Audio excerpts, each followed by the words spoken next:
The moment my fiancée told me she had invited her ex to our wedding, I felt something inside me shatter.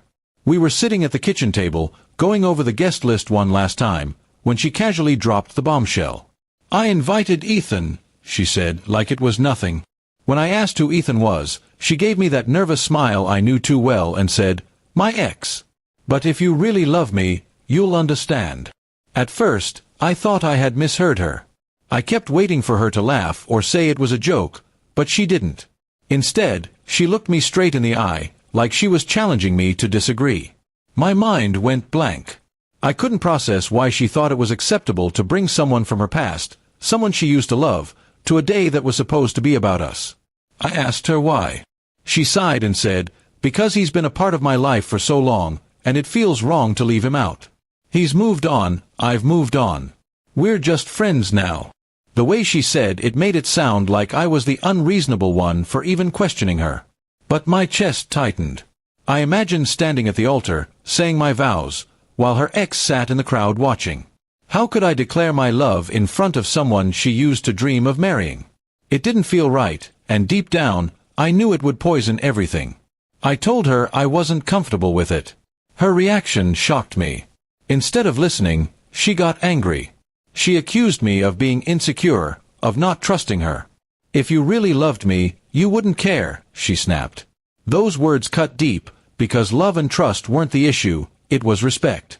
And in that moment, I felt she had none for me. The days that followed were tense. She acted distant, cold, like I was the one ruining things. I tried to explain that it wasn't about jealousy, but about boundaries. "Marriage is about us," I told her. "Not about holding on to the past." But she refused to see it that way.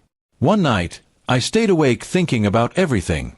If she couldn't even consider my feelings before the wedding, what would marriage look like?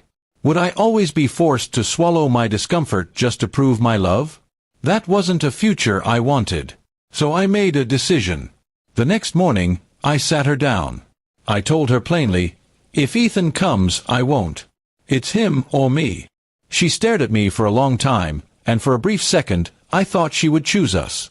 But instead, she said quietly, "I can't uninvite him." It felt like a punch to the gut.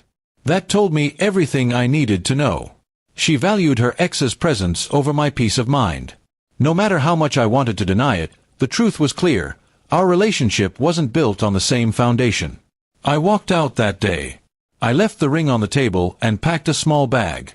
It was one of the hardest things I've ever done, but I knew I couldn't marry someone who dismissed my feelings so easily. She tried calling me later, but I didn't answer. I needed to protect myself. In the weeks after, word spread. Friends and family asked what happened, and when I told them, most of them were stunned. Some said I was right. Others said I overreacted.